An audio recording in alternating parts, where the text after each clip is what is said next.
안녕하세요. 그린비 가족 여러분. 오늘 수요일 아침, 오늘도 이렇게 매일 한 말씀으로 이 하루의 시작을 하나님의 말씀과 함께 할 때에 우리 하나님의 말씀이 우리의 얼굴빛을 이렇게 바꾸어 주고 또 우리의 성품을 이렇게 변화시켜내는 그런 귀한 은혜의 도구가 될 수 있기를 간절히 기원합니다. 자, 오늘 저희는 사무엘상 우리 1장 21절에서 24절의 말씀으로 함께 이 아침 시작하도록 하겠습니다. 사무엘상 1장 21절에서 24절의 말씀. 그 사람 엘가나와 그의 온 집이 여호와께 매년제와 서원제를 드리러 올라갈 때에 오직 한나는 올라가지 아니하고 그의 남편에게 이르되 아이를 젖대거든 내가 그를 데리고 가서 여호와 앞에 뵙게 하고 거기에 영원히 있게 하리이다 하니 그의 남편 엘가나가 그에게 이르되 그대의 소견에 좋은 대로 하여 그를 젖대기까지 기다리라. 오직 여호와께서 그의 말씀대로 이루시기를 원하노라 하니라. 이에 그 여자가 그의 아들을 양육하며 그가 젖대기까지 기다리다가 젖을 뗀 후에 그를 데리고 올라갈새 수소 3마리와 밀가루 1에바와 포도주 1가죽 부대를 가지고 실로 여호와의 집에 나아갔는데 아이가 어리더라. 아멘. 네, 우리 한나가 사무엘을 낳았습니다. 그리고 이제 그녀의 가족들은 매년 이렇게 해오던 제사를 드리기 위해서 하나님의 장막이 있던 실로로 갈 계획을 세웁니다. 남편인 엘가나가 아마도 언제쯤 갈지 한나에게 말을 했을 것입니다. 자, 그런데 작년과는 분위기가 많이 달라졌습니다. 특별히 한나에게는 더더욱 그랬습니다. 1년 전과 비교해서 작년까지만 해도 한나는 그날이 다가오는 것이 아주 싫었을 것입니다. 예배를 드리는 것이 싫은 것이 아니라 온 가족이 함께 그곳에 이렇게 오고 가고 또 머무르면서 이렇게 함께 있어야 하는 그 시간이 너무 괴로웠습니다. 기쁘고 감사해야 할 시간에 오히려 자녀가 있다고 위세를 떠는 분인나 때문에 놀림도 받고 조롱도 받으며 그녀의 그 자존감이 한없이 쪼그라들게 만들었던 시간이었습니다. 그러나 이제 한나는 어제의 한나가 아닙니다. 작년에 그 자존감 1도 없던 한나가 아닙니다. 어쩌면 이제 이렇게 당당하게 개선 장군처럼 성전에 이렇게 올라가고픈 마음이 들었을지도 모릅니다. 그러나 그녀는 뜻밖에도 예배의 여정에 참여하지 않겠다라고 그렇게 말을 합니다. 제가 22절 말씀을 현대인의 성경으로 읽어보겠습니다. 그러나 한나는 올라가지 않고 자기 남편에게 이렇게 말하였다.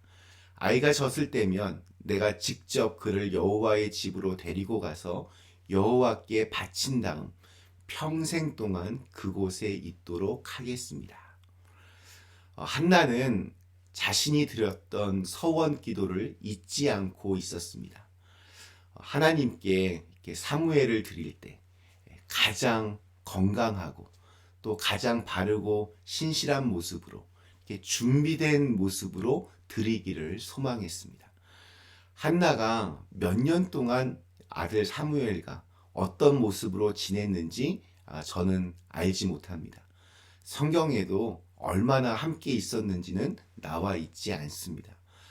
그러나 분명한 것은 그녀가 그 아들을 하나님께 드리기로 했다는 것과 또한 그 아이가 하나님께서 쓰실 아이임을 알았다는 것입니다.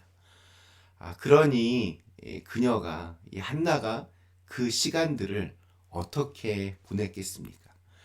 아기 사무엘을 하나님의 자녀처럼 또 하나님의 귀한 선물로서 하나님의 응답으로 특별하고 거룩한 아이로 그렇게 섬기며 키우지 않았겠습니까?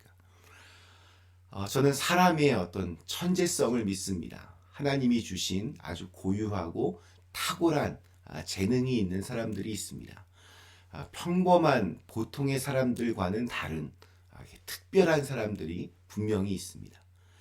그리고 또 하나 이렇게 믿는 것이 있습니다. 그 어떤 천재성도 어떤 특별한 재능도 엄마의 그 젖줄로부터 시작된다는 것입니다. 한 사람의 성품과 또 영성은 그 어머니의 품에서 그 기초가 만들어집니다.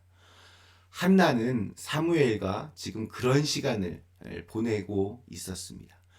자신에게 맡기신 아들을 섬기는 시간, 그것이 하나님이 내게 맡기신 사역이란 마음으로 그 시간을 살아냈습니다. 성전에 올라가면서 그동안 자신을 괴롭히던 분인나에게 보란듯이 복수하고 싶은 마음도 아주 컸겠지만 그보다 더 중요한 것은 사무엘이었습니다. 또 더 정확하게는 하나님께 드릴 흠없고 순결한 사무엘이었습니다. 그런데 이것은 한나 혼자만의 힘으로 될 수 있는 것이 아니었습니다. 한나 혼자 판단하고 결정할 일이 아닙니다. 한나에게는 남편이 있었기 때문입니다. 사무엘은 남편 엘가나의 아들이기도 합니다. 이게 절대 쉬운 결정이 될 수 없습니다. 심지어 사무엘은 아들입니다. 그것도 오랜 세월 기다리던 아주 귀중한 아들이었습니다. 그 아들을 평생토록 하나님께 바치겠다는 이 한나의 말에 엘가나가 no, 절대 안 돼 이러면 그렇게 할 수 없습니다. 특별히 우리 21절에 보면 엘가나가 매년제와 서원제를 드리기 위해 올라간다고 했습니다. 매년제는 한 해를 마무리하면서 드리는 희생 제사입니다. 온 가족이 참여해서 드리는 감사의 제사입니다.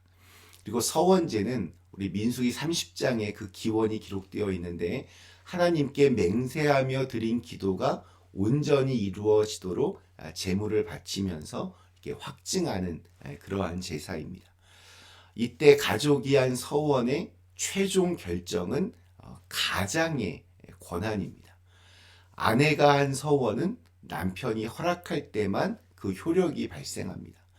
그래서 한나가 아무리 서원했어도 남편인 엘가나가 동의하지 않으면 이 한나의 서원은 이게 원천 무효입니다. 하지만 엘가나는 부인 한나가 드린 그 서원을 기꺼이 인정해 줍니다. 23절에서 그는 한나에게 이렇게 말합니다. 그대의 소견에 좋은 대로 하여 그를 젖대기까지 기다리라. 오직 여호와께서 그의 말씀대로 이루어지기를 원하노라. 성경에는 자세하게 이 부부의 관계에 대해서 나와 있지는 않지만 한나의 변화가 엘가나에게도 큰 영향을 준 것이 확실해 보입니다.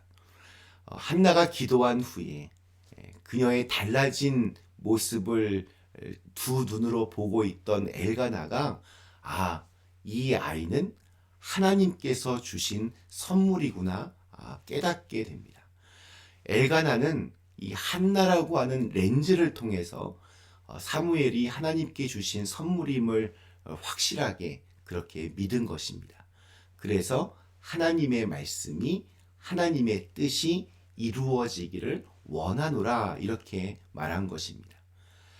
그렇게 얼마간의 시간이 지난 후 드디어 어느 정도 장성한 사무엘을 데리고 한나와 엘가나가 하나님의 집으로 올라가는 장면으로 오늘 말씀이 끝이 납니다. 사람은 혼자 자라지 않습니다. 성장도 혼자 이루어지지 않습니다. 누군가의 도움이 필요하고 또 서로 간에 신뢰감 있는 관계가 아주 절실합니다. 사무엘이 영적인 거목으로 성장할 수 있었던 배경에는 바로 한나와 엘가나의 눈에는 보이지 않지만 또 자세한 기록은 나와 있지 않지만 하나님이 주신 선물을 어떻게 대했을지 충분히 우리가 지금 상상해 볼 수 있습니다. 그런 기도와 사랑으로 사무엘은 아주 존귀하게 자라날 수 있었습니다. 오늘 우리에게 주신 하루 내가 만나는 이들을 새로운 눈으로 이렇게 볼 수 있었으면 좋겠습니다. 뭐 매일 보는 얼굴들이겠지만 내게 맡겨진 하나님의 선물로 그렇게 볼 수 있다면 아마 좀 다른 변화들이 일어나지 않을까 그렇게 기대해 봅니다.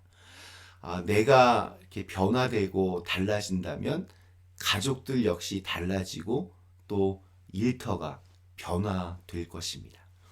그리고 어제보다는 조금 나은 오늘이 될 수 있으리라 믿습니다. 그 작은 변화가 이루어지는 오늘 하루가 되시기를 주님의 이름으로 간절히 기원합니다. 우리 잠시 함께 기도하시겠습니다. 좋으신 하나님, 한나가 그 기도한 후에 완전히 바뀌었습니다. 한나의 변화는 엘가나의 변화로 그렇게 이어집니다.